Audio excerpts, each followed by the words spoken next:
Students using AI for their homework saw their grades jump 18%. Sounds like a win, right? Then they sat for exams without AI and their scores crashed 20%. A new study just revealed one of the most dangerous traps in modern education. We're now a few years into the era of widely available AI assistants.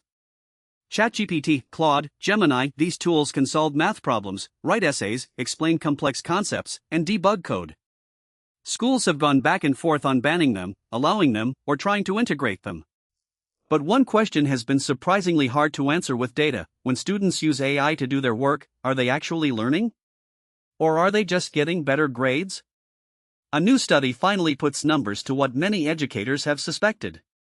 Researchers tracked students who used AI tools to assist with their homework assignments.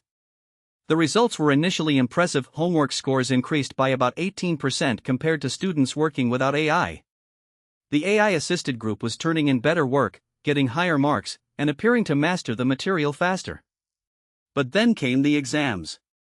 When these same students had to demonstrate their knowledge without AI assistance in a controlled testing environment, their scores dropped by roughly 20%. That's not a small dip. That's a collapse. The students who looked like they were excelling were actually falling behind. Here's what's happening in the brain.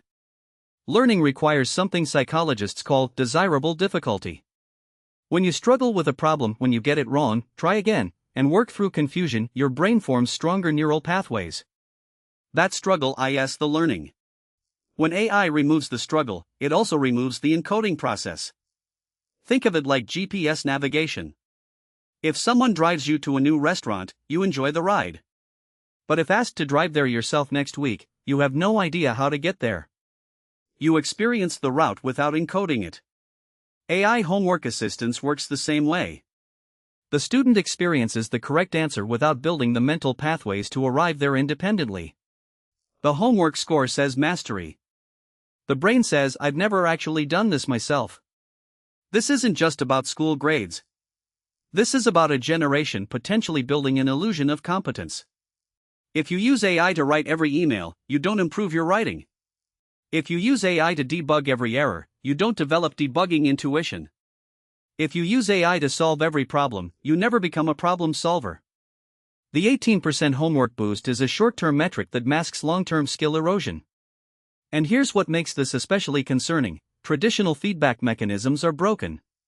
Students see good grades and think they're learning. Teachers see good homework and think their students understand. Parents see report cards and think everything's fine. Everyone is fooled until the exam, or the job interview, or the real-world challenge where AI isn't available. So what's the solution? It's not banning AI, that ship has sailed.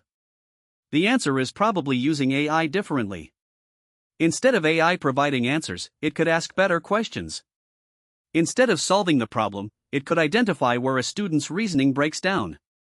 Some educators are already experimenting with AI as a tutor that refuses to give direct answers, Socratic AI that guides without replacing the thinking. The key insight from this study is simple: the goal of education isn't to produce correct homework. It's to produce capable humans. And right now, we might be optimizing for the wrong metric. 18% up on homework. 20% down on exams. That gap is the distance between looking smart and being smart. And right now, a lot of people, not just students, might be on the wrong side of it. If this made you think, subscribe for more tech stories that actually matter.